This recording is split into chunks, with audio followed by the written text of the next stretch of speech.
angkatan 2018 dari jurusan Administrasi Publik dan tentunya sekarang sedang ada di semester 7. Pada jurusan Administrasi Publik sendiri selalu berkaitan tentang segala aktivitas kepemerintahan yang mempengaruhi kehidupan keseharian masyarakat. Tentunya dalam hal ini diperlukannya birokrasi yang merupakan struktur tatanan organisasi pada suatu lembaga. Nah, untuk membahas lebih lanjut, di sini saya sedang bersama dua orang teman saya yang akan membahas mengenai birokrasi perbandingan administrasi negara. Boleh nih untuk teman-teman sekalian perkenalin diri. Hai, perkenalkan nama saya Pratiwi Nur Alfia dari jurusan Administrasi Publik semester 7. Hai, kenalin, namaku Lutfia Salsabila dari Administrasi Publik angkatan 18 semester 7. Oke, perkenalan diri udah, terus kita juga ada di jurusan dan angkatan yang sama. Dan tadi kan di awal saya sudah menyinggung sedikit mengenai birokrasi yang kita pelajari dalam administrasi publik. Tapi kalau menurut teman-teman sendiri nih, birokrasi dalam perbandingan administrasi publik itu seperti apa sih? Sebenarnya konsep birokrasi itu mulai dari M.D. Journey ya. Dia mempunyai pengalaman yang buruk tentang pelayanan pemerintahan terhadap dia. Mulai dari situlah berkembang pesat birokrasi, mulai dari istilah birokratisasi, birokratisme, dan lain sebagainya. Kalau menurut aku sendiri sih, kebanyakan tuh masyarakat memandang birokrasi itu karena pelayanan yang berbelit-belit, terus juga karena memakan waktu yang lama, terus juga Biaya yang mahal. Tapi nggak semuanya itu benar ya. Ada juga banyak para ahli yang bilang kalau birokrasi ini sebagai organisasi, yang dimana organisasi itu Mengerjakan mengerjakan tugas-tugas administrasi secara sistematis.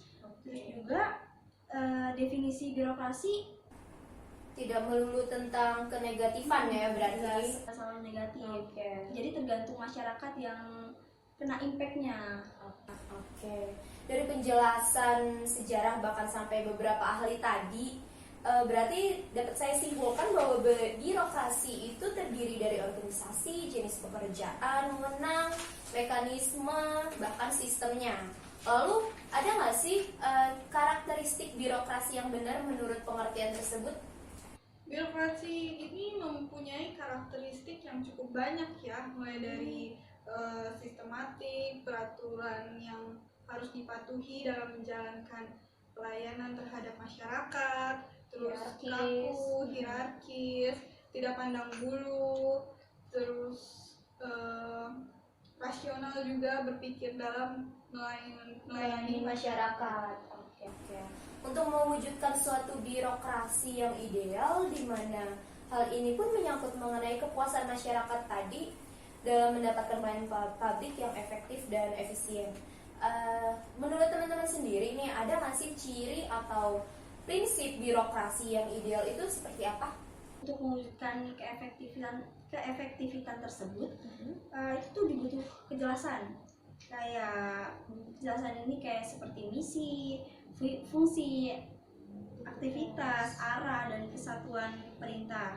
Terus juga Ada formalisasi. Formalisasi, pendelegasian wewenang, terus juga keseimbangan wewenang dan tanggung jawab. Oke, jadi keduanya itu harus dilakukan secara seimbang. Iya. Untuk mewujudkan birokrasi yang membutuhkan wewenang serta tanggung jawab ini, dalam menjalankan tugas dan kewajibannya demi kepentingan masyarakat, apakah aparat pemerintah atau birokrasi ini mempunyai pedoman dan penuntun untuk bersikap atau berperilaku yang baik, yang sesuai dengan tanggung jawab dan tugas yang diamanahkan, atau bagaimanakah juga praktek dan pelaksanaannya nih?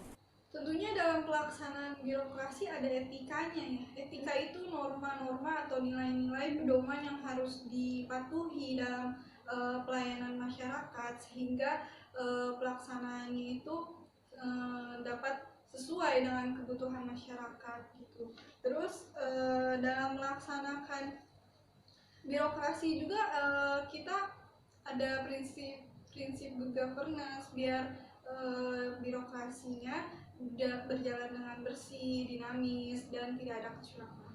Oke. Dari penjelasan barusan tadi, sepertinya etika itu sangat penting dalam penyelenggaraan birokrasi. Menurut pendapat teman-teman sendiri, pendapat kalian tentang pelaksanaan birokrasi di Indonesia itu gimana sih? Kalau menurut saya ya, birokrasi yang berjalan di Indonesia itu masih cukup berbelit-belit, panjang, terus mahal juga, terus masih berbau-bau korupsi, nepotisme, dan kolusi. ya. Iya. Terus contohnya ada calo di mana-mana dalam pelayanan SIM atau KTP gitu contohnya. Kalau menurut aku ya, pelaksanaan birokrasi di Indonesia tuh masih belum memuaskan masyarakat ya. Karena masih sering terjadinya penyalahgunaan wewenang dan tanggung jawab juga terhadap pelayanan masyarakat tersebut. Jadi mungkin disebabkan oleh wewenang besar yang dimiliki birokrasi, sehingga hampir semua aspek kehidupan masyarakat ditangani birokrasi. Akhirnya birokrasi lebih dianggap sebagai sumber masalah atau beban masyarakat daripada solusi masalah yang dihadapi masyarakat.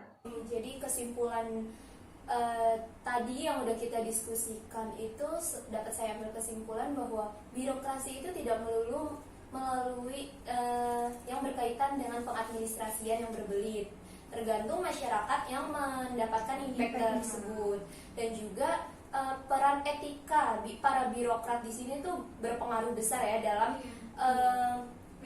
menjalankan birokrasi sehingga tidak ada KKN. Oke. Makasih banyak ya teman-teman udah bisa diajak diskusi pada hari ini. Diskusi kita seru banget.